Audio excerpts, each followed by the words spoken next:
Hey Wolfpack, welcome back, and if you are new, welcome. It's your host, Sable Danielle, and I wanted to share a few new things that I announced on Instagram yesterday.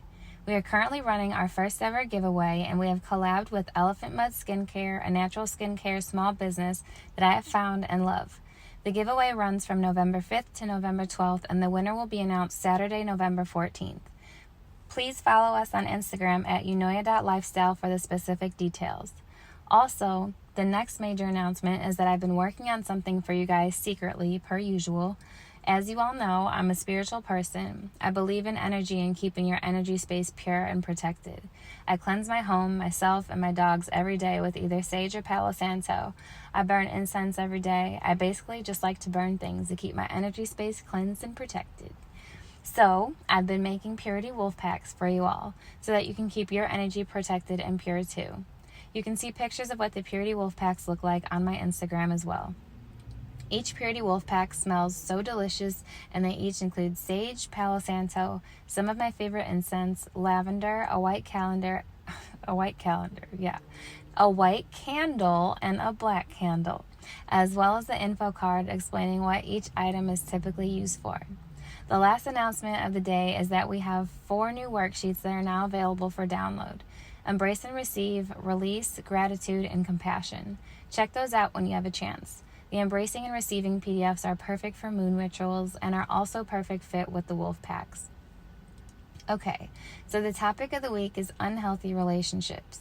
This topic is near and dear to my heart because an unhealthy relationship is essentially what triggered me to take control over my life, change my entire life around, and just be a better human being by being better to myself and embarking on a journey to authentic living. An unhealthy relationship is where I learned a lot through experience and has given me the wisdom that I'm trying to share through my brand EUNOIA. It's funny because I didn't recognize that I was in an unhealthy relationship until I was way into the dark abyss of toxicity. I was already lost when it started to dawn on me and not strong enough to do anything about it at the time. The weight of the toxicity crept up on me because I had blinders on. I was naive and was blinded by what I thought love was at the time. But truthfully, I now know that I had no idea what love actually was.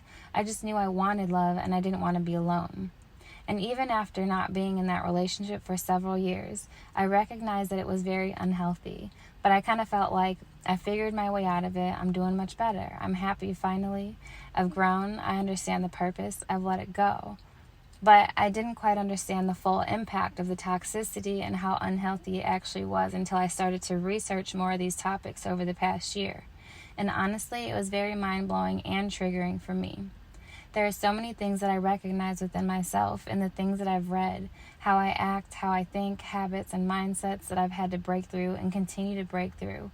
These things are listed all over so many of these websites as consequences of being in unhealthy relationships.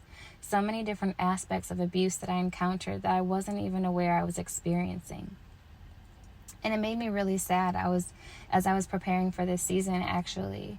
Sad that I allowed myself to endure that for so many years. Sad that I felt that it was acceptable behavior. Sad that it took me almost 8 years to stand up for myself. And sad that I'm now a person that resonates with all these lists and articles. I guess that's when reality set in that I actually was in an unhealthy, emotionally abusive, toxic-ass relationship. I was one of those women. You know, the ones you so easily judge and look at. Girl, that could never be me. How could you even let that happen? Yeah, I know. I thought all those things too, but it's very different when you're in it. We all fall victim to things in life. Some experience teenage pregnancy, drugs, alcohol, or other addictions.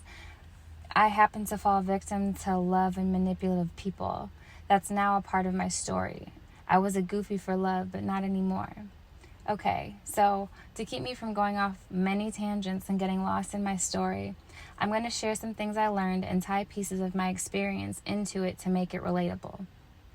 I also fully recognize that this is probably a way of me avoiding sharing the full details of my story because your girl's heart is beating really fast right now, and I'm really not sure how much I want to share yet because I'm very clearly uncomfortable right now. Alright, so according to psychologytoday.com, there are 5 types of relationships. The first one is the competitive and controlling relationship, which feels tense and kind of stressful. This relationship is based off of both people fighting for power and control. You're not really focused on how to overcome the issue. You're more focused on who's going to win the argument, who's going to have the last word, or who can hurt who more. Then there's the active and passive relationship, which feels pretty neutral. It's typically one person who does all the work and has the control, usually leading to resentment, causing repetitive cycles of explosions and apologies. Then there's the aggression and accommodating relationship type, which is very stressful, anxious, and it's filled with tension. There's one clear leader, but the power is based off of fear. The leader tends to quickly lose their temper despite there being no real issue, which can turn into emotional abuse. Then there's the disconnected and parallel relationship type, which feels stagnant and boring. It's unfulfilled, and you're more like roommates than lovers. There's little to no connection, there's not any arguing, there's a lack of emotion and passion. And then there's the accepting and balanced relationship, which feels fulfilling and happy, is a give and take relationship. The one that we should all strive for. After reading through that list, I can clearly relate to each one of those 5 relationship types.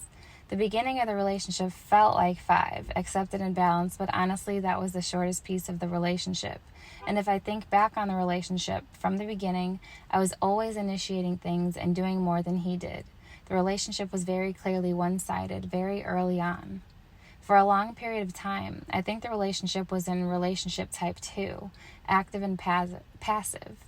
I did the bulk of the work, but I felt fulfilled somehow. I felt happy, I felt needed, and I was cool with doing the work, or so I thought, because I had a boyfriend who sometimes made me feel good, and I didn't feel like my actions would be in vain because I felt like I was helping.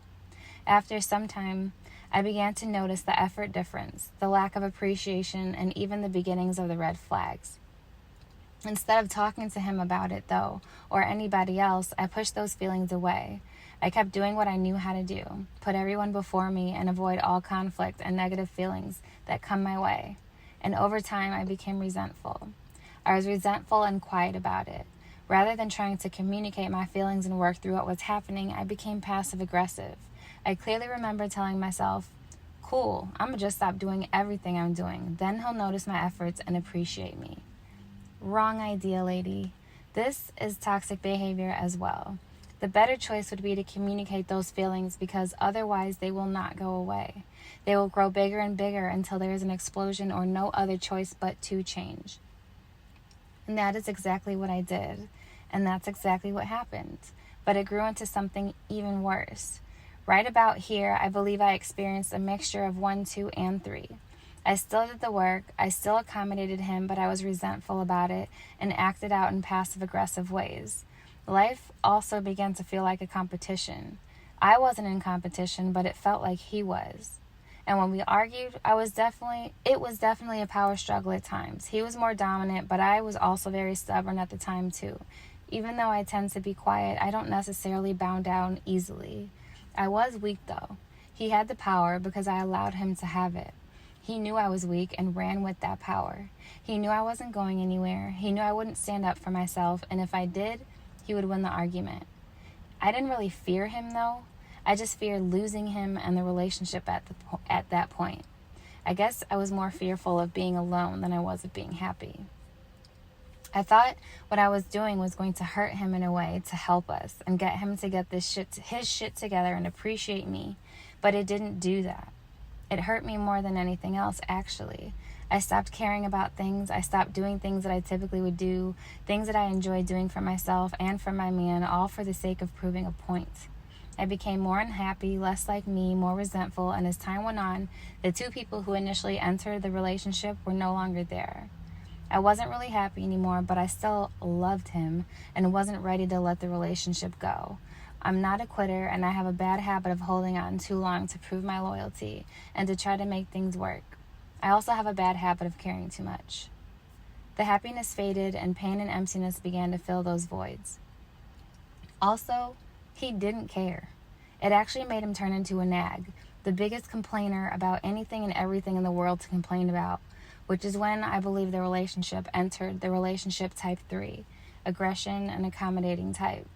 He grew meaner over time. It started out subtle and then grew into blatantly just not caring about me as a person or my feelings. Everything was my fault. Everything I did was wrong. Everything. Yet I still stayed. Why? Because I truly believe I was stuck on the potential of what I thought the relationship could be, what I initially wanted it to be. And obviously, I didn't value myself yet. But that's a slippery slope to get caught on. My advice to you is to always stand up for yourself or leave if need be. When someone shows you who they really are, once someone shows you their true colors, their true intentions, their true feelings, and their lack of respect, if they treat you like shit, disrespect you, call you names, make you feel crazy or inadequate, get your shit and go, because that is someone that you do not need in your life. And that's someone who doesn't deserve you. If you choose to ignore those signs, if you choose to continue to stay even after the fact, then you're setting yourself up for potentially really abusive, toxic, and unhealthy future. Not to mention, you'll be wasting your time, which you can never get back, and it can just be really unsafe, because some people are crazier than others. All right, so the relationship entered the most aggressive, tension-filled chapter, which lasted a very long time. It really didn't end, actually, now that I'm thinking about it. It was pretty aggressive up until the end. The relationship became aggressive and unhealthy before I even moved to California. I had family around me at the time, so I had easy ways to escape my home environment, but I'm pretty sure my family knew something was off. They just didn't pry too much. They talked to me about it a little bit, but they let me do me because I made up lies to reassure them, and they also knew I wouldn't listen anyway. I'm a stubborn gal. I don't like being told what to do or how to live. It's a gift and a curse. Anyways, we argued and fought almost every day for quite some time before I decided to move to California. In my gut, I knew I should have ended the relationship and started that new chapter on my own, but I was hoping a change of scenery would get everything back on track. It didn't. It got worse because he had me all to himself. No family around, no support system, no friends. Just me and him in a new city, 36 hours away from the only place I ever called home, 36 hours away from everybody that I loved. Pure isolation. The isolation fueled the misery. We still fought every day, and that is not an exaggeration. He still complained about everything, even though he did nothing to contribute, and nothing is truly an understatement. I was the man and the woman in the relationship. I took care of it all. I don't believe in gender roles too much. If something has to get done, I'm gonna do it. But I would like a man who cares enough to do the things that men typically should do. Or at least care enough to help me out and want to make me smile sometimes. Make my life a little bit easier. He didn't care about any of that. He cared about being miserable, keeping my self-esteem low, keeping me to himself so he could leech and continue to enable his boyish mindset and ways. Then June 2017, after almost a year and a half of being out west by ourselves, fighting and living in pure hell every day, an aha moment happened for me. It was forced upon me, actually. We were arguing over who knows what, and I went in the guest room to distance myself and just enjoy my own company. I don't really know what happened, but I got up and I felt lightheaded. I tried to grab the wall, and all I remember is I woke up on the floor. My glasses flung across the room, and he was just looking at me from the doorway with this ugly, disgusting, confused look on his face. "Did you fall?" he said. In a daze, I responded and said, "I don't know, I guess. I felt lightheaded, and I guess I passed out." He stood there and looked at me, said nothing, and walked into the other bedroom. I sat on the floor for a second because, 1, he didn't help me up and showed no concern, and I was baffled. I was utterly baffled. 2, I was still dazed and discombobulated, so I was trying to get myself back together. When I finally got up and walked into the bedroom to confront him about his lack of concern, he still had no concern. He just got upset and said, "What's your dad gonna say if he finds out you're out here passing out with me? You think that makes me feel good?" Maybe not verbatim, but damn near verbatim. How the hell are you gonna make me feel bad about passing out? You're out of your mind. I didn't say that out loud, but that's exactly what went through my head, and that's when I knew it was over. And I just looked at him and went back in the guest room with my dogs because I realized that all of this love that I thought I had, all the love that I thought I was fighting for was for nothing. Because the nigga literally just showed me he could give 2 fucks about my health. I woke up the next morning, I took myself to urgent care. He didn't ask a word about it, and I didn't say shit to him about it because just like that, the flip switched. You truly don't care about me. 7 years in, and I finally see your true colors for real, and I'm over it. I didn't tell him that, but that's when it changed for me.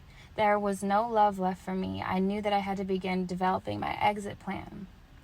Once that happened, even though the passion and romance and all that fun, cute stuff about a relationship had been dead for years, I had no more hope left in me for that relationship.